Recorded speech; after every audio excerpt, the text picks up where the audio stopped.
एकनाथ शिंदे यांची मुख्यमंत्रीपदी वर्णी लागावी म्हणून वारकऱ्यांचे मुक्ताबाईला साकडे।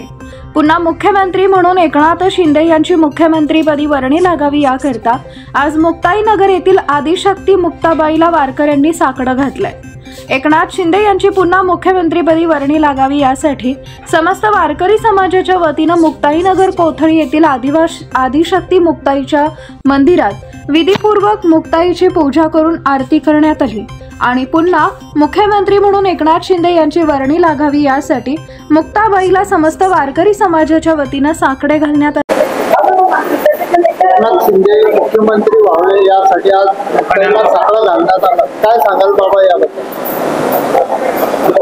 विद्यमान एकनाथराव शिंदे वारकऱ्याकरताच नव्हे तर त्यांनी अशी बरीच आणि समाज उपयोगी कामे केली असल्या कारणाने संत सखाराम महाराजांच्या दिंडीला देखील त्यांनी यावर्षी आम्हाला 20,000 रुपये देखील दिलेले आहे। असं जर त्यांनी भरभराटी आमच्या वारकरी संप्रदायाची केली असल्या कारणाने सर्व आमच्या वारकरी संप्रदायातली जी मंडळी होऊन गेलेली आहेत त्यांना असे आवडते हे मुख्यमंत्री आजपर्यंत कोणीही देखील जे कार्य केलं नाही त्यांनी ते कार्य केलं असल्या कारणानं वारकरी सर्वच आणि त्यांच्या आवडीचे असल्या कारणानं पुन्हा मुख्यमंत्री तेच व्हावे आणि अशीच आमच्या वारकरी संप्रदायाची त्यांनी भरभराटी करावी हेच आमची फक्त भावना आहे। जय मुक्ताई।